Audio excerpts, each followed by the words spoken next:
ಒಳ್ಳೆ ಕೆಲಸ ಸರ್. ಕೊಡಿಗೆಹಳ್ಳಿಲಿ ನೀವು ಹೇಳಿದ್ರಲ್ಲ ರಾಜಣ್ಣ ಸಾಹೇಬರು, ಕೊಡಿಗೆಹಳ್ಳಿಲಿ ಒಂದು 18-19 ಕೋಟಿ ರೂಪಾಯಿ ನಾನು ರೋಡ್ ಇದು ಬ್ಯಾರೇಜ್ ಕಮ್ ಬಿಲ್ಡ್ಸ್ ಮಾಡ್ತಾಯಿದ್ದೆ.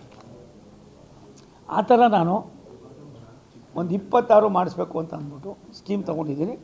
ಇವು ನಮ್ಮದು 60%, ಅವ್ರದ್ದು 40% ಸ್ಟೇಟ್ದು, 60% ನಮ್ಮದು. 100 ಕೋಟಿ ರೂಪಾಯಿಂದು ಅಲ್ಲಿ ಇದು ಮಾಡಿಸಿದ್ದೀನಿ. ಅದ್ರೊಳಗೆ ಒಂದು ಎಲ್ಲ ಕಾನ್ಸ್ಟಿಟ್ಯೂನ್ಸಿಗೂ ಹುಟ್ಟಿದ್ದೀನಿ. ವಾಸು ಅವರು ನೋಡ್ರಿ, ಕೆಲಸನ ಯಾರು ಅರ್ಥ ಮಾಡ್ಕೊಂಡಿರ್ತಾರೆ ಅವರೆಲ್ಲರೂ ಹೇಳ್ತಾರೆ. ಅರ್ಥ ಮಾಡ್ಕೊಳ್ತೇವೆ ನಾನು ಏನು ಮಾಡೋಕ್ಕಾಯ್ತದಪ್ಪ. ನಾನು ಒಳ್ಳೆ ಕೆಲಸ ಸರ್. ಕೊಡಿಗೆಹಳ್ಳಿಲಿ ನೀವು ಹೇಳಿದ್ರಲ್ಲ ರಾಜಣ್ಣ ಸಾಹೇಬರು, ಕೊಡಿಗೆಹಳ್ಳಿಲಿ ಒಂದು 18-19 ಕೋಟಿ ರೂಪಾಯಿ ನಾನು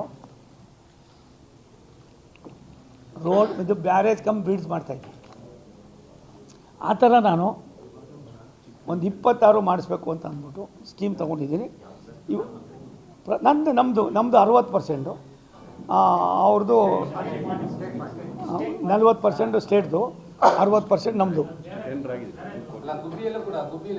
100 ಕೋಟಿ ರೂಪಾಯಿಂದು ಅಲ್ಲಿ ಇದು ಮಾಡಿಸಿದ್ದೀನಿ. ಅದ್ರೊಳಗೆ ಒಂದು ಎಲ್ಲ ಕಾನ್ಸ್ಟಿಟ್ಯೂನ್ಸಿಗೂ ಹುಟ್ಟಿದ್ದೀನಿ. ವಾಸು ಅವರು ನೋಡ್ರಿ, ಕೆಲಸನ ಯಾರು ಅರ್ಥ ಮಾಡ್ಕೊಂಡಿರ್ತಾರೆ ಅವರೆಲ್ಲರೂ ಹೇಳ್ತಾರೆ. ಅರ್ಥ ಮಾಡ್ಕೊಳ್ತೇವೆ ನಾನು ಏನು ಮಾಡೋಕ್ಕಾಯ್ತದಪ್ಪ. ನಾನು